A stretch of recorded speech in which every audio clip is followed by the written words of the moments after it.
tell you a little bit about myself. I also graduated from an engineering technical program from IIT Delhi, and I did industrial engineering there. I think industrial engineering is much more boring than any of the 4 majors that I've heard are being taught here, and much more outdated as well. But at that point, we didn't have an option. There was a particular sort of hierarchy that you chose. So I grew up actually in Chandigarh before that. So did a lot of my early years in Punjab and Chandigarh. So this is also home for me. And then moved to Delhi, did my high school there, and then went to IIT Delhi. After that, joined McKinsey, did management consulting. So like moved quickly out of technical fields into general business, which was quite a fun experience. Did that for a couple of years. I've always wanted to create social impact and have and do things that will change the lives of underserved populations and perhaps give me a little bit of a different challenge that I found more vibrant than a traditional business challenge. And so went to Pratham, which is one of India's largest education non-profits, runs annual status of education report and does a bunch of other work. So quickly became part of their national leadership and led first their youth skilling program, then later their EdTech programs. After a few years there, decided to do my MBA, so went to the Harvard Business School with my wife at that point, who had met back in IIT, and so both of us went for MBAs at Harvard, always with the intention to come back to India. So came back. I had actually committed to Pratham that I would come back to Pratham and sort of continue to lead programs there. So did that for 7-8 months. My wife decided to take the startup plunge, started a for-profit venture capital-backed startup.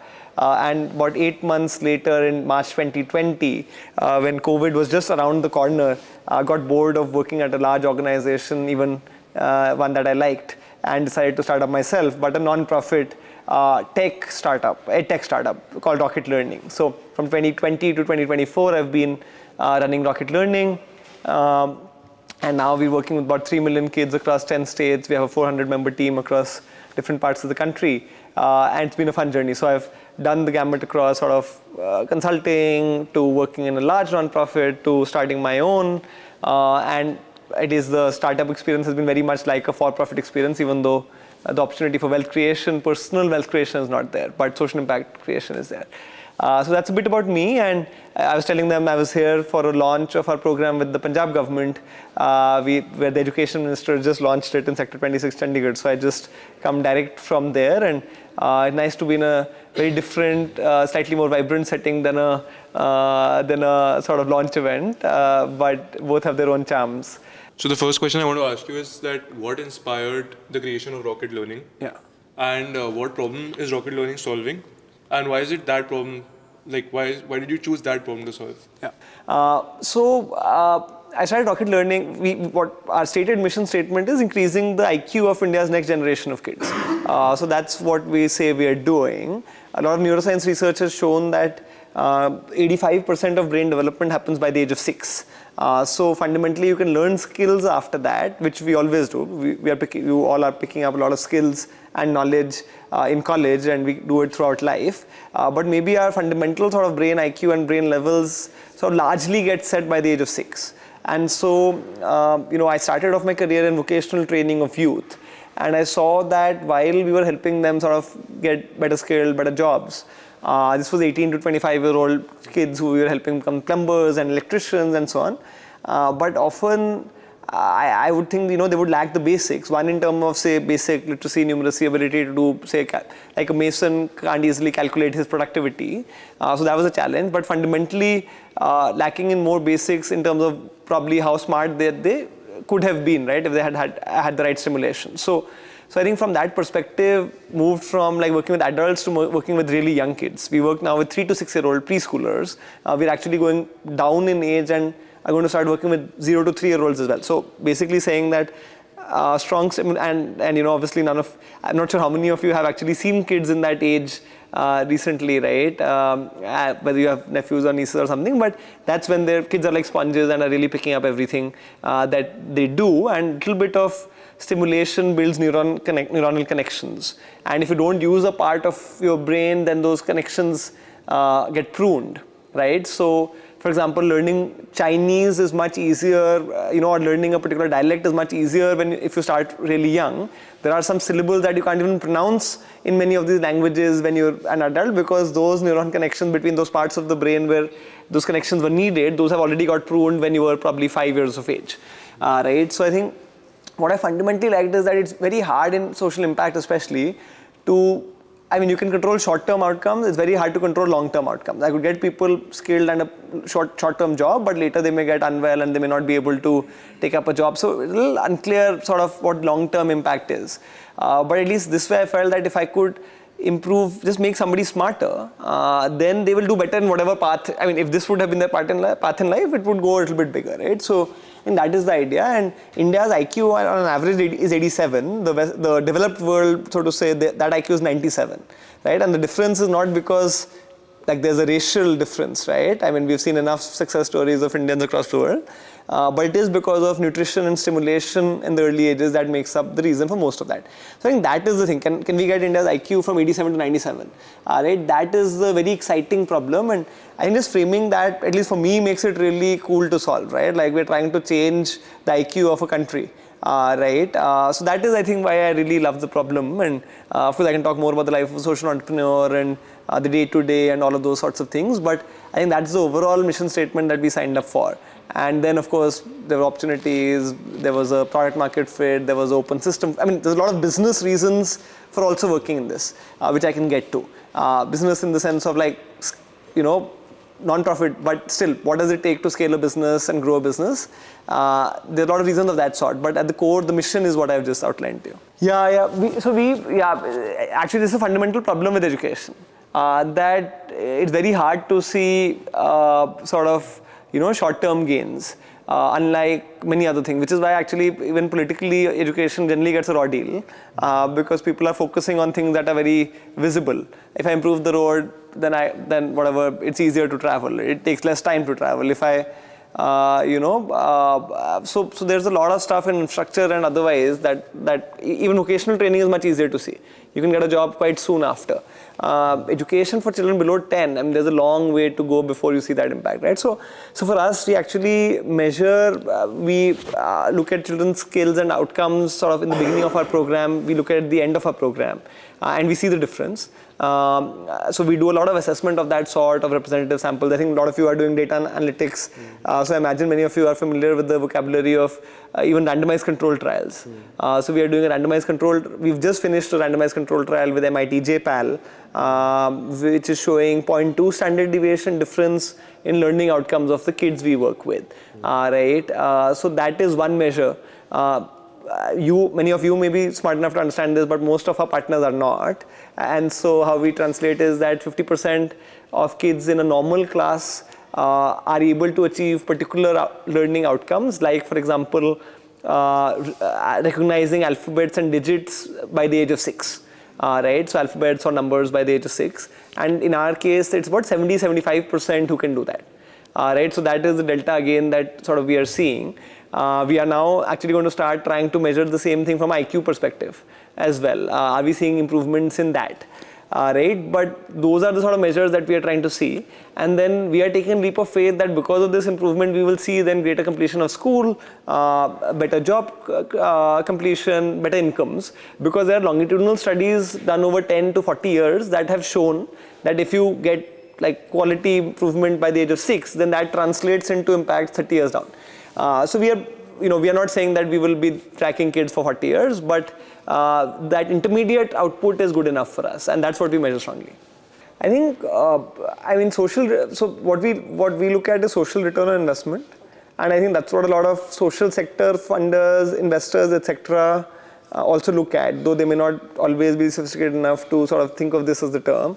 But fundamentally, it is how effective is your solution and at what cost does it apply, right? So we are saying that our solution is achieving 0.2 standard deviation difference in learning outcomes at the cost of 100 rupees per child per year.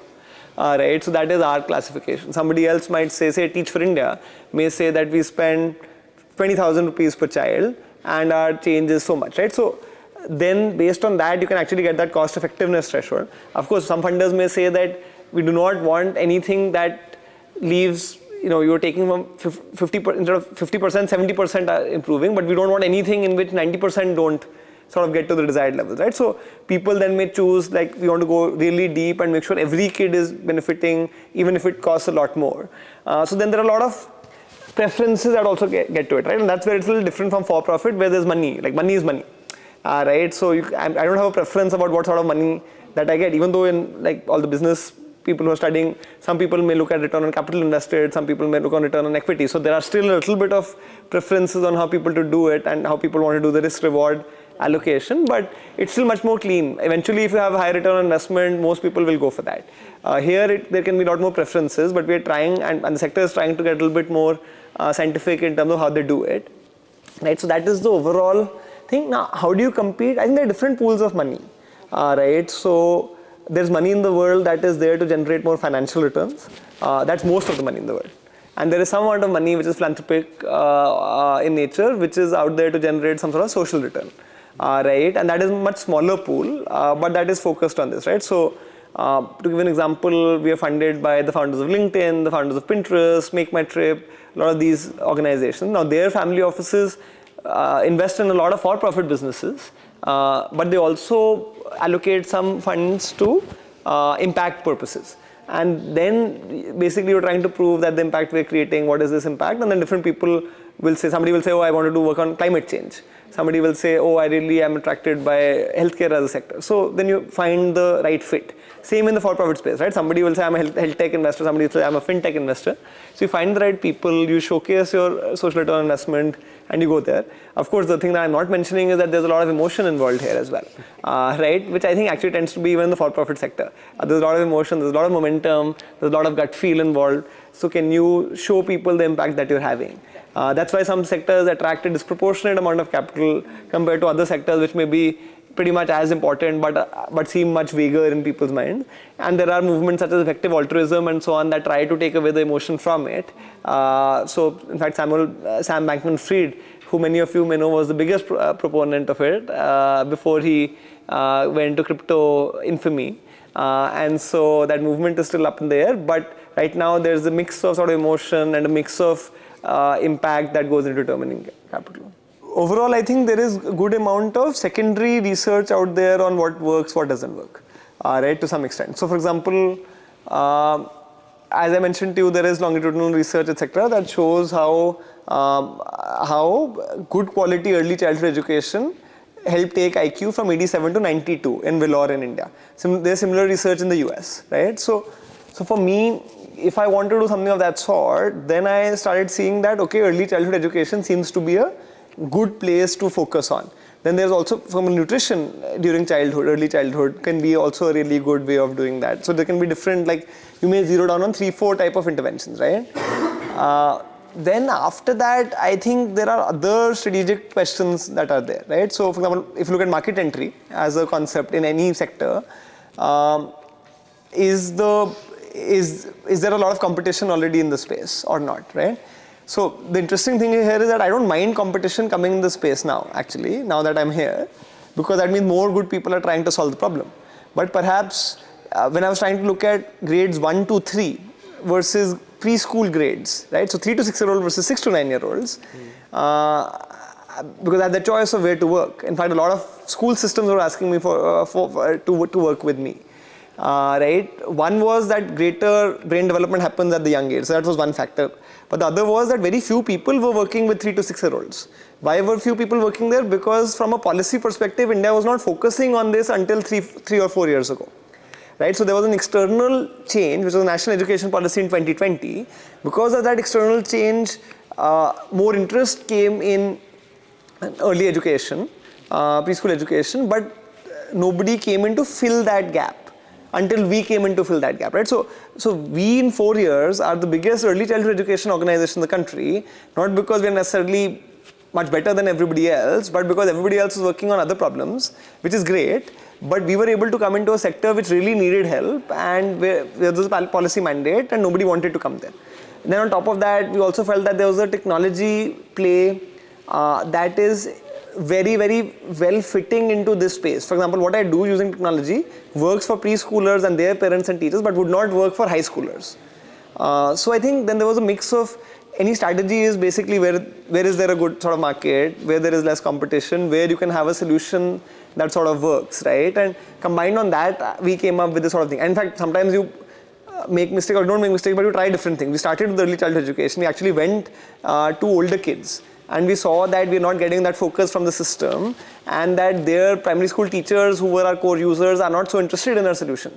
So the product market fit we actually saw working both places is much higher in the 3 to 6 year old kids. And then we started working with 0 to 3 year old kids, and we are now seeing that that fit is even stronger.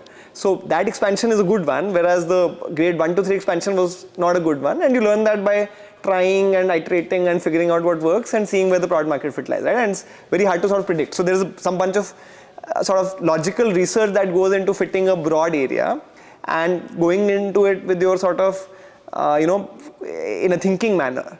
And going to it with a solution that hopefully can scale if it works. Right? Often people go into things with solutions that even if they work are not scalable. So that is a huge problem in itself, right? So you go into it in that way, and then it may work, it may not work, and then you have to tweak around, and sometimes you hit the jackpot, right? And that's the same for the for-profit space also. India has 13 lakh Anganwadi workers. So we work with Anganwadi workers. That's the short answer, right? And Anganwadi workers is a government system. So the answer is same. We are leveraging government system. The government system that we are leveraging is the Anganwadi worker. There are 13 to 14 lakh Anganwadi workers across the country. About 8 crore children are associated with that system. About 4 crore children actually in the 3 to 6 year old age group actually go to the system. They attend regular classes at those centers. These are sort of 1-2 room centers where 10 to 15 kids are coming, right? And they are spending 2-3 hours in a day, 2 to 4 hours in a day. They are supposed to get some learning activities, some free play time, and a meal, right? So that's typically the structure. So it's effectively a daycare center where you get a meal and you're supposed to get learning. Operative word being supposed, this it's not happened in practice too much over the last 50 years, right?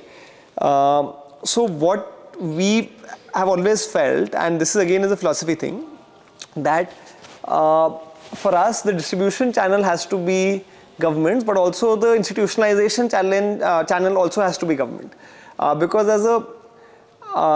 this is a segment where there are clear market failures, right? Like private systems are not working, right? There are private preschools, but the children who are coming to this place are coming here because they cannot afford to go somewhere else, right? So setting up a parallel system is tricky, right?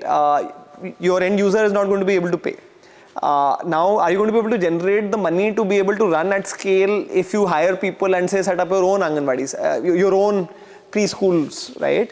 Very, very expensive, very, very, very expensive, right? So I'm never going to be able to reach the scale that I want to, right? I could start 100 schools reaching 20,000 kids. That is not my goal, right? Again, there are preferences to this. So if I want to change at a country level, then I have to go with where the country is going, which is the Anganwadis. And see if I can improve that. And there are many systems I feel that are much harder to change. There are some that are easier to change. So again, that's a question of, can you try and identify a particular user set and see, the readiness for change, intrinsic motivation versus extrinsic, what are the levers that you can pull, what are the behavioral loops that you can pull with them. So with Anganwadis, we have felt that they want to be known as teachers. They are known as these Dalia ladies, right? Khana milta hai, Dalia center hai. But they want to be known as schools. And so there's a powerful aspiration. They're also part of the community. They're also women are generally much more diligent than men.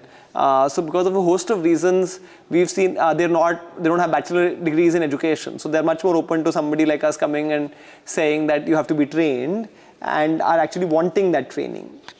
So because of this sort of reasons, we work with Anganwadi workers, and we actually use WhatsApp to send them simple content on a daily basis that they do in the classroom. I'll come more into the model over time, but this is the core model on the workers. Then at the same time, we also reach the parents of the kids and give them simple content with activities they can do at home with kids.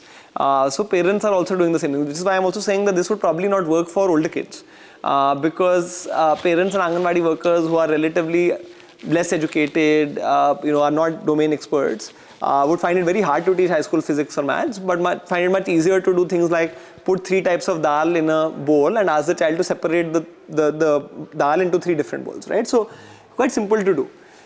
So I think that's where we work. So Anganwadi workers on one side for education in the classroom, and then parents for doing stuff at home, and that combination leads to stimulation for kids, which leads to learning for kids and confidence and all of those good things. It depends a little bit on age and openness, but for the vast majority, yes. So today, every Anganwadi worker or government school teacher in the country has smartphone, and they have WhatsApp and so on. Then about 80% of individuals whose kids go to government schools also have smartphones. So that penetration has risen a lot over the last 5-7 years. Actually, for many of you, it may seem very natural. But for many people who are older than I am, it seems very weird. Like I go to government officers and they say कि किसी के पास smartphone होता ही नहीं है. कि मतलब आप कैसे कर रहे हो smartphone based program, and it's very hard to convince even using data कि boss, I mean, because they just sort of think that because now phones are a source of entertainment, they're a source of so many things that even if you don't have much money, otherwise if you have a little bit of disposable income, you go out and buy a phone and you buy a data pack and all that, right? So I think Anganwadis who are younger than 45 or 50 have actually taken to this very well. People who are older are still a little bit more worried. If they have young kids, then those kids teach them. So it becomes a little bit of a function of their age, who they have around them, their own openness to learning, all of that sort of stuff. But generally it sort of works well. Parents ke liye it is even easier because parents are all between 20 to 30. So they are pretty easy to learn. Kids are the most native adopters. So often like the older sibling of the 3 to 6 year old kid is actually the person who is tasked with a lot of this sort of stuff if something goes wrong. But what we also try to do in combination is to say that let's use things like WhatsApp. So in fact we create WhatsApp groups. We send content on WhatsApp.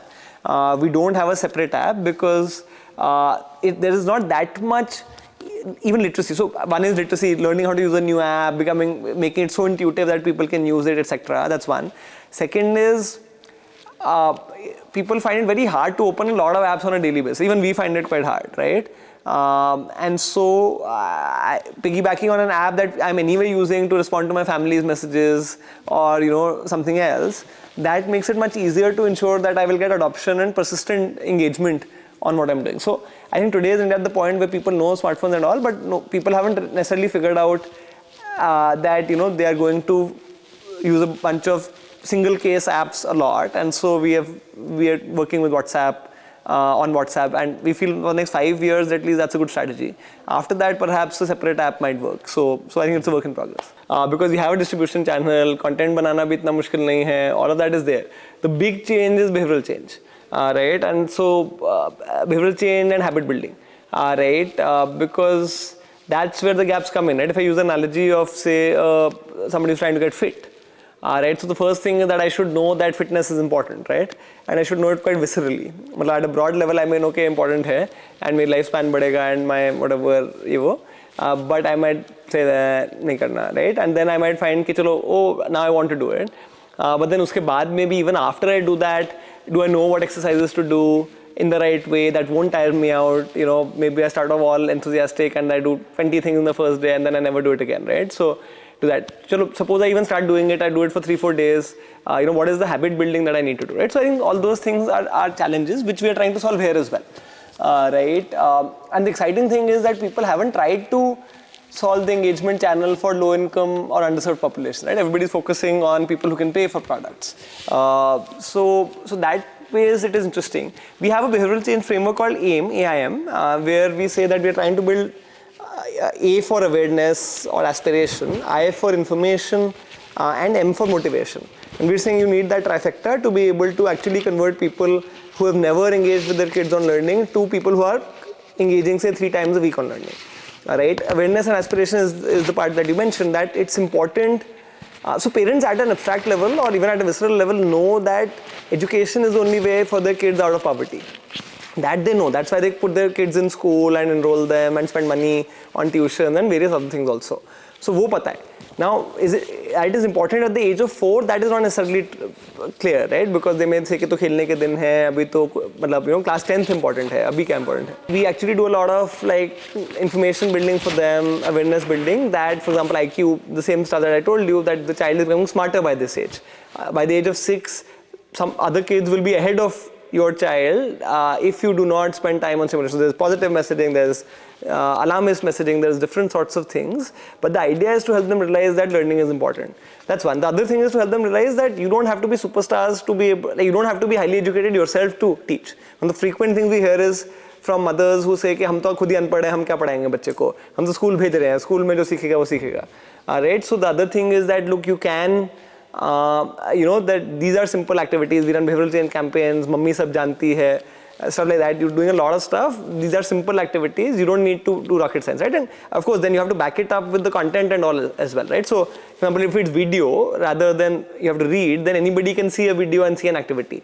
If there's material that you can use around you, nobody has to go out and buy fancy things and Lego bricks and mechanic sets to be able to do stuff, right? So that is also designed that way. So we use local language. So if it's Hindi speaking state, we'll do Hindi. We just launched in Punjab, we're doing Punjabi. Here in Maharashtra, we're doing Marathi.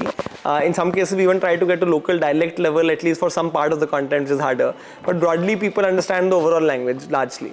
So mother tongue, local language is how we operate.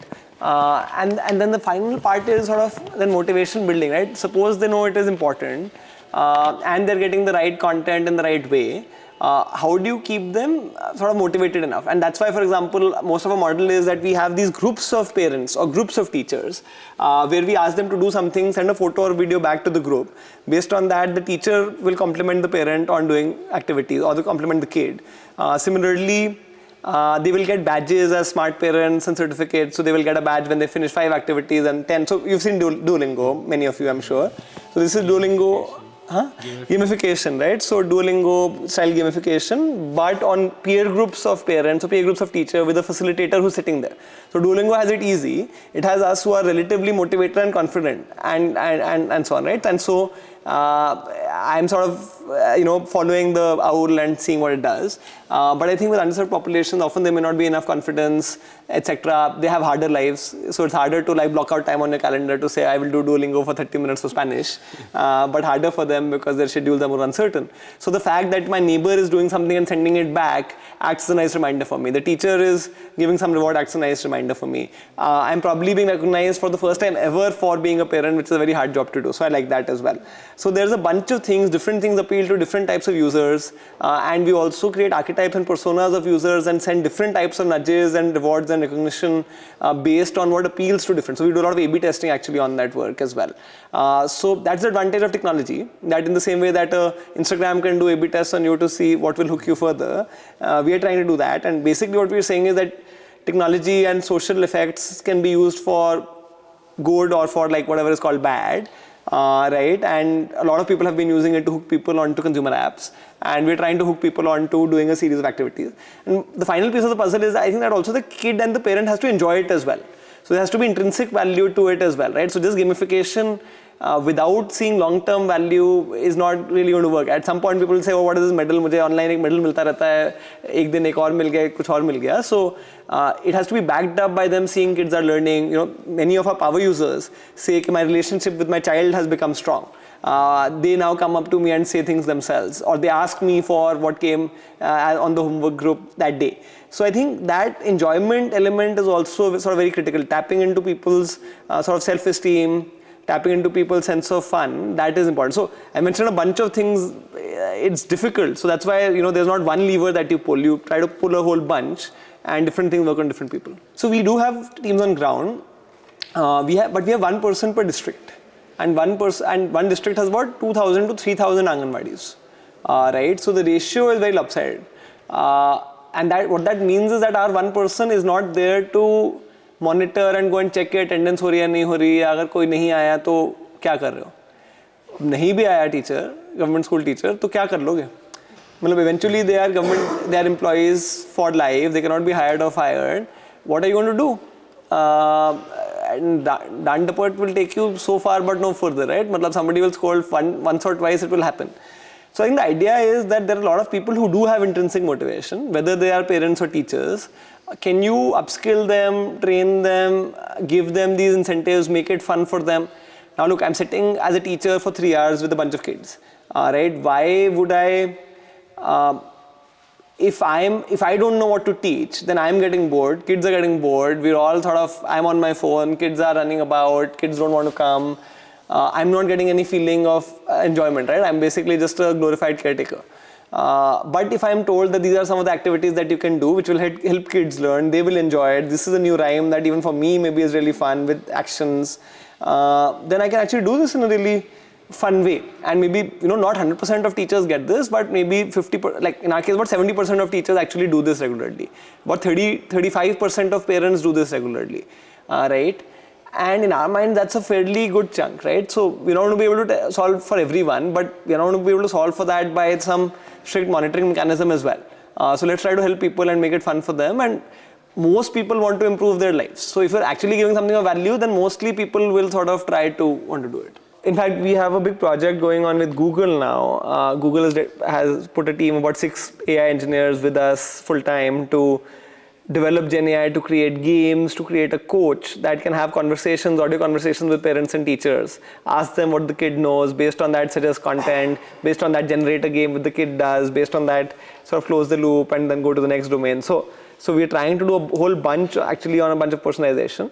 In terms of content in different languages, using a lot of things, it's interesting. So if you look at video to video, right, what you need to do is if you have a 2-minute video in Hindi and you want to convert it into Punjabi, say, then you need to probably create that audio into text, then subtitle, then dub the audio, then transcribe it back into the video. So there are 3 steps. What we've seen, at least in local Indian languages, there's no solution out there that does a very good job at it. So either text to voice is extremely robotic and monotonous, or you have to have a huge human in the loop to look at the subtitle, the translations as well. So I don't doubt AI will get there. It is not there yet. And right now, in fact, for each of these steps, there are different solutions, there are different ways. Then you can train it a little bit more. We are trying to use Polly from Amazon to be the voice assistant who can do the subtitling. So there's a bunch of different sort of pieces of the puzzle. I would say 5 years, but the way the speed is going, it may only be 2 years. But yeah, it's something to watch. If we are going to, in our product team, right, if we were to sort of look at it, in the early days of when we were operating, we would look at metrics on a very regular, daily, weekly basis. And so a lot of our effort was on features that would increase that engagement at a very quick level. And then once it sort of became a little bit more stable, then we shifted to where our product team is actually looking at much longer run metrics, because all the quick wins that were possible to drive up stuff became less, right? So even now we could do amazing stuff in like making sure there is no mess up going on the daily level at all, but we're saying that maybe there'll be like 20-30% people doing that, and we're okay with a few mess ups, but 70% people will be looking at long-term activation retention rates of users. So I think that's the idea. You're right that you can always be looking at the sort of short term, but I think that's one of the things that leaders of organizations also do, is to try and like have a sort of seeing glass into the future and see where your organization will need to be, where it will need to change, and try to embed that into all the leaders of different functions and make sure there's a healthy balance. And the healthy balance will change at different stages of the organization. Maybe when you start, it's not the right time to say 5 years later kya hoga yaar, abhi to kuch karke dikhao, right? And then maybe once you're a little bit more stable, then you can start seeing, oh, how do we make sure that we're not disrupted? How do we make sure we're carrying on with the trends and looking at long-term things? Products become different levels of maturity, and so that changes that way. I'd say there's always going to be messy work with migrating. I don't think there's like perfect ways of migrating automatically. I think the thing is, in general, I think you have to figure out like whether the platform, how integral is it to you. So WhatsApp is important to us, but it's important to us because it's the messaging platform of choice. Suppose the government in India decides to ban WhatsApp. Am I confident that some other messaging platform will emerge to take its place? I am confident in that, because there are these like network effects, right? Which means that you cannot have lots of messaging platforms that work, right? Like the whole world uses one platform, right? Whether it is Messenger or text message, iOS message in the US, or whether it's WhatsApp in India, or whether it's something else somewhere else, right? So some platform will develop. So I've developed my technology modularly enough that I can create that, I can use those same features, that same data, but from a front-end perspective, I may have to create 10,000 groups on Slack or Telegram or Messenger or wherever we go. That work will probably still have to happen. But my technology and data and all of that, my whole design of my model will remain the same, because fundamentally it's just based on one dominant messaging app should be there, irrespective of what that app is. Alright, so that's how I would suggest. But it is true that like for example, there are business news communities, other communities where by chance WhatsApp has banned that community and they've really got stuck. So a lot of people try to like do things on multiple platforms. So have a thing on LinkedIn, have a thing on YouTube, have a thing on WhatsApp, and sort of try to run multiple. I don't think there are perfect answers to it because you cannot do the same. I mean, you cannot be brilliant on 4 platforms at once, and you are splitting your energy. So I would normally say like bet on 1 or 2 platforms and do risk mitigation on a couple others, and have in mind that if you need to have backup plans, how do you shift? Basically, we send photos and videos. We ask people to send photos and videos of them doing the activity with the kids, whether it's teachers in the classroom or parents at home. And we are able to track all the responses that come in a meta perspective. So for example, if like we have a class group of 50 people, right, and we're sending photos and videos, there's an export chat button in the group where you can export chat and you can get all the messages on the group, including image and video and all that. So that is allowed as part of WhatsApp policies and permissions and so on. So that's what we do. Basically, we are on a lot of these groups. We are storing each user's metadata in terms of when they respond, how much they respond, what sort of format they respond. We use that to then generate and send back behavioral nudges to them. So that's how we know, because otherwise you're right, we wouldn't know. We could keep on sending things to 1 million people and they may all have archived or they may not be looking. And that's how we know that out of 100,000, out of say 1 million parents who are on our groups, about 300,000 of them are sending back photos and videos on a monthly basis, about 200,000 are sending back on a weekly basis. So we are able to maintain those user engagement funnels in the same way that a consumer internet app is able to do. Building communities is hard. So we did have issues, and like as for example, we built new features, gamification features, engagement features, better nudges. We've seen activation and retention rates go way up. That said, I think the core value prop meant that there were enough people, even in the early days, who were engaging. So I think that is also one of the classic things about MVP building, right? Matlab, don't build a bells and whistles MVP. Like build a basic MVP with the core value. And if people are opting in for that, you'll always improve that number, right? But make sure that the core value proposition is tight enough that people want. So in our case, there were enough parents who were given, sent homework or content for the kids, and they were able to do it and they liked sending it back on the group. And the same for teachers. So I don't think you can hack past, I mean you can improve a lot past that, but the core value proposition has to be there. I think it's a mix of gut and strategy, right? I wouldn't say that any like founder operates purely on a spreadsheet saying these are 50 things and marking all of them by sort of impact and ease of doing and all of that, right? Actually, we do a lot of features and so on in that way. There are frameworks, you look at effort, you look at impact, you look at speed, and you'll sort of, based on that matrix, you will say, oh, out of 50 ideas, these are the top 5 I will prioritize, right? So that's maybe how the world could work, and it does work for like, especially for smaller ideas.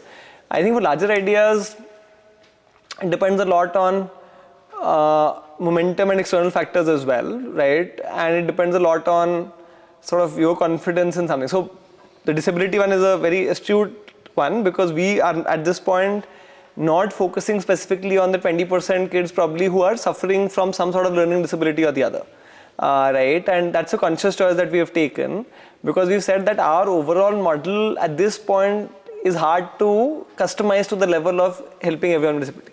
But if we develop this AI model that we're talking about, that may give us the potential to really be able to screen and support children with disability. So I think it basically depends on an org's readiness as well, and like at a base level it is like what is the maximum impact that I can have, and it's very hard to say that I will have more impact by reaching 1 million more kids, right, versus reaching 100,000 kids with disability and improving their lot better. So at some point I would say in for-profit sector it's easy, there is money.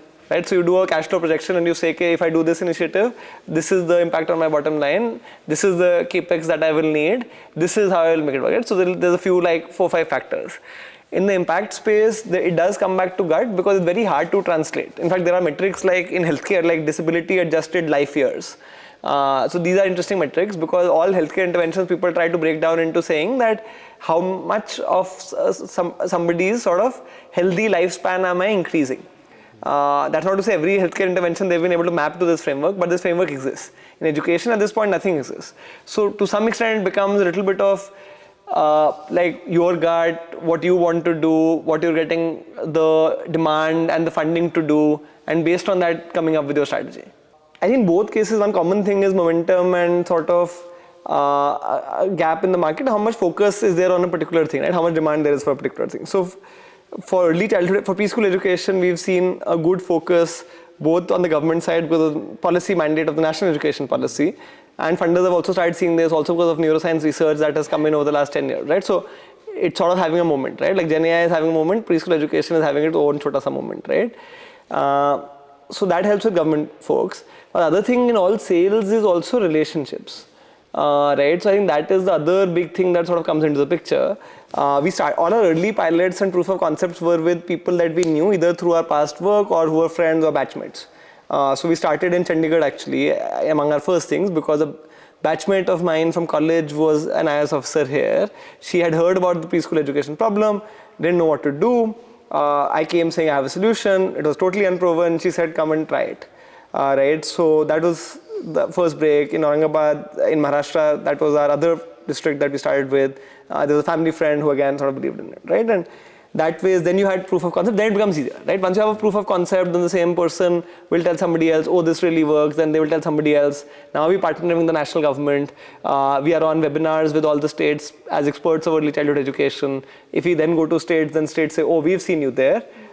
Please come work with us, right? So it's different at different stages. In the early stages, relationships and coming up with the interesting idea, easy to do idea in an important sector. Those are all good principles. If you can have any of those few, right, or all of those few, then you will probably find a good entry point. Then as you get the entry point, then momentum will sort of build and things will snowball, and there'll be word of mouth. You'll develop a name, and there'll be a lot of copycat effect, and other people will start coming. Right? So that's a lot on the government part of it. And I think that applies to a lot of other sort of partners as well. From a funding perspective, I think a lot of it, especially in the early days, I mean, this is the case for all startups, for profit, non-profit, is dependent on team and market and their charisma, and can they spell out a compelling vision, right? So I think that is important as well. Are you able to sort of articulate the change you want to make, why this is possible to do? If the idea is unique and different, that always helps because people really like different things, right? It's very hard to convince people your execution on a standard idea is going to be a little bit better, right? You can if you're a great team, but if you have a sort of out of the box thing, that helps a lot. So I think that's largely the sort of impact on funding, especially in the early years, in the early days. And then later again the snowball effect comes, right? Like these two famous people have funded. They will refer you to more funders. Those funders will already look at you with interest. I've seen that in my wife's startup as well. She's funded by Sequoia and Tiger Global. Sequoia is now peak 15, of course. The fact that she's funded by Sequoia makes like 3 other people come to her and say, oh, what are you doing? Can we work with you? Those things matter. Obviously, eventually brand names and all also matter. You are all from Taksha University, you've done some good job, you're starting up, that will count for something. So brand names, vision, sort of your charisma, uniqueness of your idea. I think all of those count at the early stage. Then later, I think it becomes a lot more about execution as well. Right? After the first 2-3 years, then people will not say forever we will keep bankrolling you because aap is jagah se ho ya aapne itna acha idea diya. Then you have to say, oh, I've scaled up to this place. I have this outcome that has been tested by this agency. This is the big opportunity overall, right? That sort of stuff happens. And again, I mean, there are sometimes like just ideas whose time is right. So for example, early childhood education might always have been important, but 20 years ago, this would have been a really bad time to do it. They would not have been interested. Similarly, there are so many sectors that, right now Gen AI will get funded, but something else may not get funded, right? So it's just about also, it's hard to combat macro tailwinds or headwinds. That's also another big thing. I think all of us have a lot of hubris and arrogance also. We're like, hey, so what if the sector is not popular? We can do it. And many times you can. Many times people succeed by doing very counterintuitive things and, finding a totally new story. But often it is like sectors that are already having a moment, but you can do something counterintuitive, and that is often the sweet spot. Because it's quite hard to make a totally unfashionable sector really work for you. So I think org structure is actually very similar to a for-profit startup, honestly. I don't think it should be different. Because eventually you're selling or marketing a product or a service. Right? Whether it is a service for which you are charging or not, or who is paying for it, whether it's philanthropy paying or the end user paying or government's paying, all of that is sort of connected, but eventually it's a service that people should want and you have to deliver it at scale, right? Some sort of scale. So on that bit, it's very similar to any for-profit startup. We have a technology team, we have a product team, we have a data analytics unit, we have a sales team, which is basically our field coordinators on ground. So we work in 150 districts. We have one person in every district whose basic job is to be the liaison and the relationship manager, basically. So in a field in a field sales type of for-profit role, you would say that they're the area manager. So this is our area manager on the field. We have content and pedagogy developers, which is basically our domain expertise, right? In a pharma company, that might be the person making the drug, right? And the salesperson is the person selling the drug. So in our case, there's somebody making the content, developing the code for that content, and then there's a sales group, right? And then we have investor relations, fundraising, communications and PR, policy groups, so all of that, right? Policy is again like sort of senior relationships with governments at various levels, right? So I think that is the structure. We have 400 people on ground. We have a customer service, IT, all of that, right? All the sort of boring functions, but important functions that most big companies tend to have. But structure is like that, right? And it evolves over time. In the early days, the structure is very flexible. Later, it sort of gets more sort of set in stone. A good rule of thumb is sort of this rule of three. That when you're sort of 3 people, when you go to 9, you go to 27, you go to 81, you go to 250. At each stage, you need a little bit of a org rehaul. So if anybody's looking to be a founder, I think that's a good benchmark to keep in your mind. And to almost expect, okay, now I'm growing to 80, I know some things will break and I will need to sort of get to the next level. So this is a little bit on the org structure point. Now, how do you retain talent? How do you attract or retain talent? Again, it depends from stage to stage. And again, it's a little bit similar to for-profit, non-profit, though it's a little harder in non-profit because you don't have the profit motive there, right? So you have the mission motive. So you have to find people who are mission oriented. Typically in non-profits at least, you find a good mix of somebody who's mission focused and has initiative, so you can give them more responsibility. That helps a lot. Because often, because you have less talent in non-profits, the talented people who come get a lot more responsibility. At 25 in my old organization, Pratham, I was leading a 1200 member team and a 40 crore budget organization. Right? So it was purely because the founders knew that they needed somebody to run things. They didn't have the right person. I was young, but I was quite committed. They thought I was smart. They gave me that responsibility, which I would never have gotten in a large company. Right? So again, we try to do something quite similar where maybe not that level of responsibility, but we try to give people responsibility, accountability, make them enjoy their work, enjoy the day-to-day. All of you are Gen Z, I think. I've heard that Gen Z likes mission, and so we have a lot of, nearly all our employees are Gen Z in that sense, irrespective of age, because they do care a lot about mission and they do care a lot about day-to-day, what impact they're doing and the quality of work they're doing, and so we try to ensure that as much as possible. Now, as we've grown more and more, we are trying to get people onto market standard from a compensation perspective as well, because it is hard for people to work for long periods of time at below market compensation. I mean, life catches up. And so now we're saying that at least most of our key people should be compensated well. We still have a cadre of young people who come spend 2-3 years with us, go for a master's, go to the best places. So the different sorts of incentives different people have. Some people want to get good exposure, some people want to build a profile, some people are there for the mission, but they want then compensation that is sort of close to what they would get otherwise. So all of those things sort of end up happening. So different people have those different goals. But eventually, it is important to bring compensation up also. So talking about leadership at Rocket Learning, you are a board of 5 co-founders with no demarcated CEO. Correct. So how do you make decisions in a structure like this? Yeah, it's worked well for us. I wouldn't necessarily say that this is the structure that everyone should use. I mean, it's clearly a very unorthodox structure of 5 co-founders. I think non-profits is very hard to get talent, especially in the early days, right? You don't know if a solution is working. I mean, I think the compensation that we all started with was extremely low compared to our backgrounds. And so the advantage we had was, of course, that there was no equity in that way. So there was no worry about having like one founder with 100% equity versus 5 with 20%. The more good people you had, the more you could do. And I think that's been a critical part of us being able to scale very fast, because we've not had to worry for a long time about being out of good people. We could go and pick up new things. If we got demand, a lot of organizations cannot service that demand because they don't have the people to do it. And we always had the people. But it does require you to put a lot of effort into consensus decision making. I think it's worked well for us in the sense that it's helped temper and avoid the risk of mistakes. and it's helped to sort of bring different inputs in and come to a good consensus answer.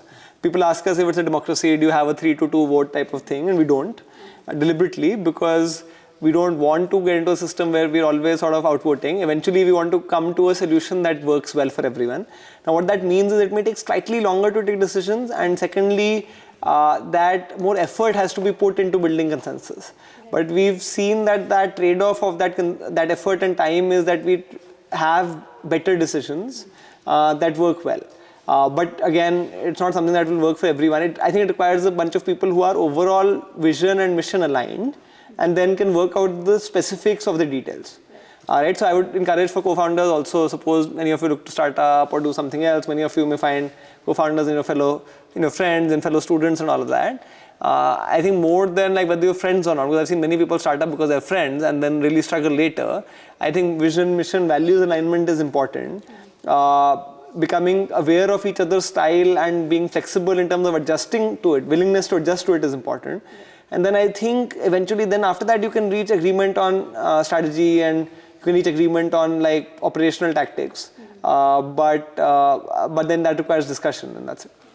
Sure, so this is very interesting to me. The 5 of you are obviously very qualified and could be earning a lot more than you are right now. Right. How did the 5 of you come together and decide to let go of that pay for this mission?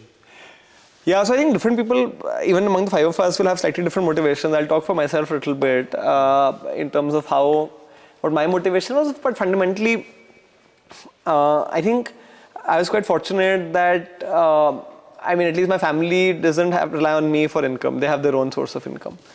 They cannot bankroll my life, but at least, they can happily manage their own. So that is one advantage, right, which a lot of people don't have. So that was already privilege, in that way. Now, on top of that, at least for me, I much valued continue to value the privilege of being able to solve really difficult problems that people have not been able to solve for a long period of time, and to do cutting edge stuff with a lot of freedom and flexibility, right? So that is another thing. Then, of course, there's a big mission cake when you go on the field and you see that kids are benefiting. That's a huge advantage. And finally, I think there's also an element of do you enjoy being an operator or not? Because you can choose where you want to be in terms of roles. I could be somebody at the Gates Foundation where I would earn a lot of money and I would fund models, but I want to be an innovator and I want to build organizations. I want to be an operator, right? So it's about figuring out, and all of you will take up different roles. Some may start, some may join places. What I would encourage is put yourself in situations where, a lot of people try to focus on industry. Okay, should I work in telecom? Should I work in finance? Should I work in consulting? Should I work somewhere else? But also try to work in different roles. Should I be a financier? Should I be an operator? Should I be a researcher? And see what attracts to you, right? So I was able to figure that out in my first few years. And based on that, I found all of this is important. Now, coming back to the income point, now the fact that I'm doing what I really like to do means that right now society is compensating me less for it than it would have compensated me for if I had gone into a private equity career, if I had started a for-profit startup, etc. It's about being comfortable with how much you need to earn to have a comfortable life, right? So for me, I personally don't have a lot of need for a lot of fancy material possessions, etc. So I have a basic benchmark for how much I need to be able to go on some nice holidays, to live in a nice place, etc., right? And I have my own benchmark for nice place, nice holidays, etc. And based on that, there is enough money now in the impact space to at least satisfy my base on that. So that's when I took the call, this can be a good long-term career because I value these things more than money. For money, I need a base. I will be able to achieve that base with that money. Right, and then you choose your life. So I had a kid 6 months ago. For some time, my wife and I didn't have kids because we were doing a lot of stuff, and we weren't sure when our income would be stable enough for it. And then it was, and so on. Right, so you have to sort of make different judgment calls on what to do, but fundamentally, you need to know how much money is sort of enough for you. Because eventually, as you earn more and more money, you're never going to be satisfied with the amount of money you have. You will always judge money by what other people have. As you become richer, you will be in touch with people who are richer. Then you will want to be richer. So I think there's a sort of much more of an element of trying to figure out what really appeals to you, what really matters to you, and then you operate on that. A lot of people can't do it or don't want to do it. A lot of people have constraints of where families may need support, or they may need to earn for 5-10 years. So I would never tell everybody that do what I did, which is to work for 2 years in the corporate sector and then jump into the non-profit space. I mean, you can do that if you're in the same privileged position as I am and you're sure about what you want to do. But if you don't, you can do it 20 years later. You can never do it. You can make impact in whatever way that you want to do. So someone like Bill Gates, who did it after earning all his money and then made an impact. Yeah, you can do that. You can do that. And there are a few examples of that. And actually, I think Bill Gates has done it in a very effective way. I think a lot of billionaire philanthropists do it in a very bad way, where they don't make any impact and they're full of hubris. And basically, they will just do whatever they want. I think the Gates Foundation has actually done overall a pretty good job. So you mentioned that finding co-founders and friends can be a tricky situation. And one of the co-founders is your sister. Yeah. So how have you managed that dynamic? And has it been advantageous at points or disadvantageous at points? I think overall it's been quite advantageous because I think there's a lot of trust between siblings often. So it depends on the relationship, right? So, but often sibling relationships can have quite a lot of trust, and between co-founders you do want a lot of trust, right? Because there can always be value about who's getting the limelight, who is sort of putting in more effort, are people equally committed, are people sort of ready to step in if the other person is having a bad day.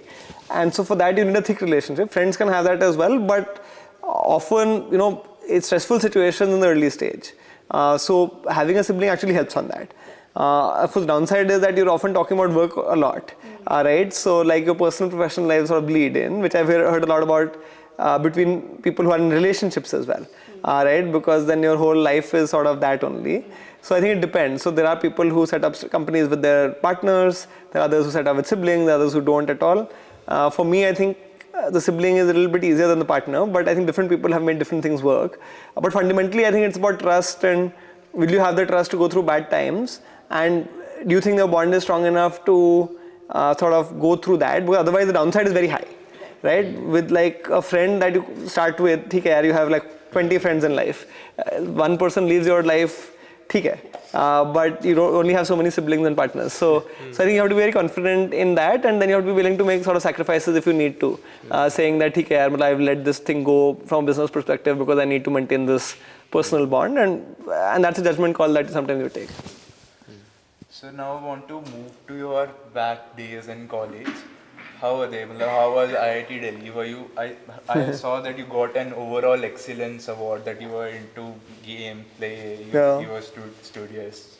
So how you managed to do all this, and were you more of a party guy, or you like to be in a place where like most of the IITians in a room sitting studying? I was not a studious guy at all. And our campus, unfortunately, was not as lovely as this one. So that was, I went into engineering, but I never wanted to do it, right? So I did it in the same way that a lot of people go into engineering, which is that it's a classic path and sort of you go. In fact, I would love to do like a data science, economics, and business degree or something of that sort, if I could do it again. But overall, so I went into engineering, but I never wanted to do it. So I just went through my academics like, I used to get sort of low scores in my core courses and very good scores in my humanities, social sciences courses, and because of that I used to maintain my GPA, and I kept the base GPA, like minimum GPA to get to McKinsey with my combination of extracurriculars. So I was quite tactical on a lot of things in terms of sort of where I wanted to get to and how to get to it. I was very into extracurriculars, I was very into sports. So I ran IIT Delhi's technical fest. Though I was not a technical person, but there was a lot of politics involved in those days. I don't know if there is politics on this campus at all or not, student politics. We used to do a lot of, I used to do a lot of debating, public speaking, quizzing, some of those activities, which I really enjoyed. I actually got into those during college. I never did that in school. I learned it all in college. So I look at college as a very formative experience of my life, perhaps the most formative. And I hope it's been that way for many of you as well. And I would say it's not too late actually. It's third year beginning, right? So in case you've not pushed yourself out of your comfort zone yet, I think it's worth doing. I would actively encourage that because this is the time you'll really get to do it. I used to participate in all the fests. I used to run the fests. I used to play sports for my college, which was not hard because they were mostly nerds sitting in a room. And And yeah, I used to like do academics in a way. So what I would also say is that be sort of intentional in what you do as well. If you do lower grades, do it for a reason. It's okay. I'm not going to say that like you should always, everybody should have the highest grades possible. You may not enjoy a particular course, you may not do this or that, but make sure that you have the bigger picture in mind. And look, suppose you want to do a master's in robotics, and for that you need good grades, then you better get good grades, man. Right? But if you want to do, say, consulting, then, and you know that if I'm a great debater and I'm great and I have great leadership positions and I only need this GPA, then you can sort of, I mean, don't mindlessly like do high GPA because other people are wanting that or your parents are telling you. Don't mindlessly do like a technical fest because, or a whatever extracurricular fest again because, you know, some senior did it, and you know that senior maybe had a better GPA and was able to do this, and you don't have that GPA and you're still doing this. And I saw many people of that sort, right? In my college, in my peer group, in my friends. But I think in my mind, basically opening yourself as a personality and you know, becoming comfortable, becoming confident, building confidence in college is probably the single biggest thing that you can do. And surrounding yourself with the right peer group is the single biggest thing you can also, is the second biggest thing you can, not the single. But you know, in my batch of people, in my hostel, in my batch also, the founders of Meesho, of Shadowfax, Meesho you may have heard of. Shadowfax is is a large B2B logistics company. So Shadowfax founder is my closest friend. The Meesho founder is a close friend. There's a company for men's clothing, Damensh. There are like basically everybody that I interacted with is in startups, and many of them are running like big startups. And it's not that these people were different from some other like group of randomly selected people in college. It's just that you see each other and you draw a lot of inspiration from each other and you get help from each other, all of that, right? And it opens your mind. I probably started up my own not-for-profit because I saw people starting up and being quite successful at it. And you know, I didn't feel the attraction to go and earn a ton of money, but I did feel the attraction to build a big organization. So I think your peer group and how you push each other, all that is important, and being intentional in sort of how you go through. And this is not too late to be intentional. You can still do that, right? You'll have placements in your next year, you'll have other things in next year, but there's enough time to be able to sort of figure out where you want to go and sort of be smart about it rather than just go with the flow. And you know, at the end of the 4 years, you're unclear of where you got to. That said, I still see the value in like really delving deep into a passion.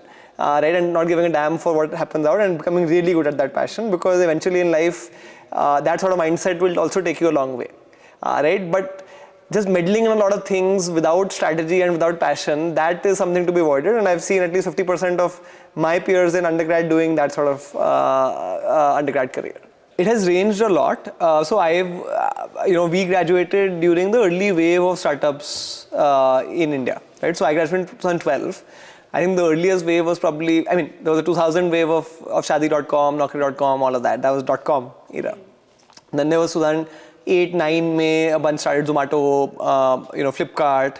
Some of those started around that time, 2008 to 10 or something.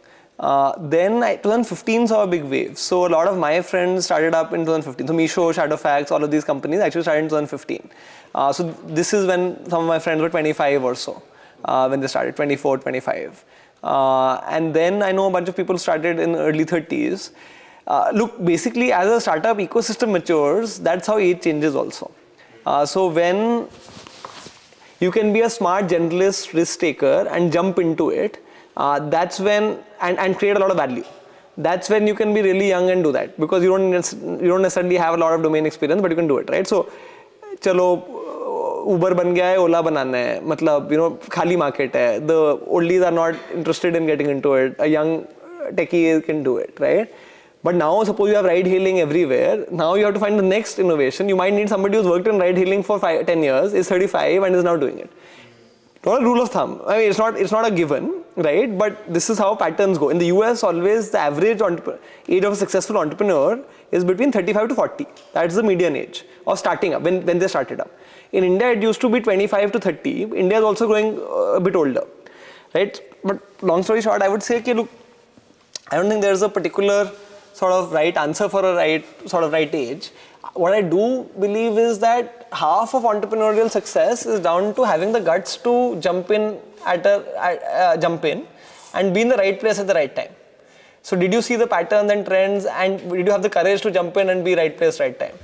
Because what you do, you can do the best thing in the world, but you came in too late.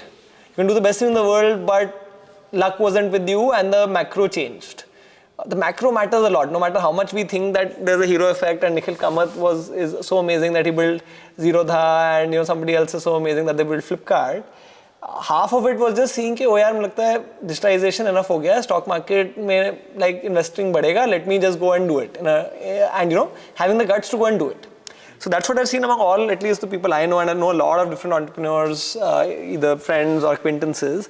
The common theme has been कि you were able to take the risk. Sometimes it's just about jumping in when the very early trends are coming also. So it doesn't have to be even कि you are the genius who saw कि food tech could happen, कि मतलब home delivery of food होने वाला है. But it could be कि you saw कि home delivery हो रहा है, like काफी delivery boys market में आ रहे हैं. Let me like start a supply of delivery boy type of thing, right? So I don't think I have a perfect answer to say, because if I had a perfect answer to say how do you identify the trends, so then it would have been documented and codified and everybody would be doing it. And the easier thing is maybe to see in early days of a trend, right? Saying that this is a frontier sector, this is a frontier market. Let me go there quickly, and then either if I am the founder or if I am an early employee or whatever, I am going to do well in that frontier market. So I think that, and that's something that a lot of people don't do, right? Because people may say, oh, I don't know, crypto may not work, and crypto actually is still, jury is still out. But there are a lot of things where people may be, this may work or may not work, and maybe you say, let me go try it. In 2 years, I will know if it doesn't work.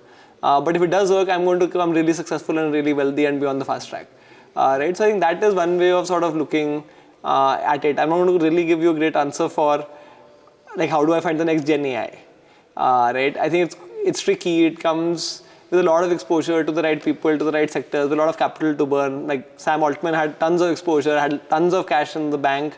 That's when he got into it. Or Musk had a lot of money and stuff before he started Tesla. Right? So sometimes frontier markets are started by people who have a lot of influence already, but you can probably jump there. And there are some businesses that are right for first-time founders, there are some businesses that are right for second-time founders. That's also important. Some businesses need capital from the get-go. You can be hustly and scrappy, but people are not going to give you $100 million as a first-time founder to start off with. So you have to be careful about what idea you can do at the stage of life you're in.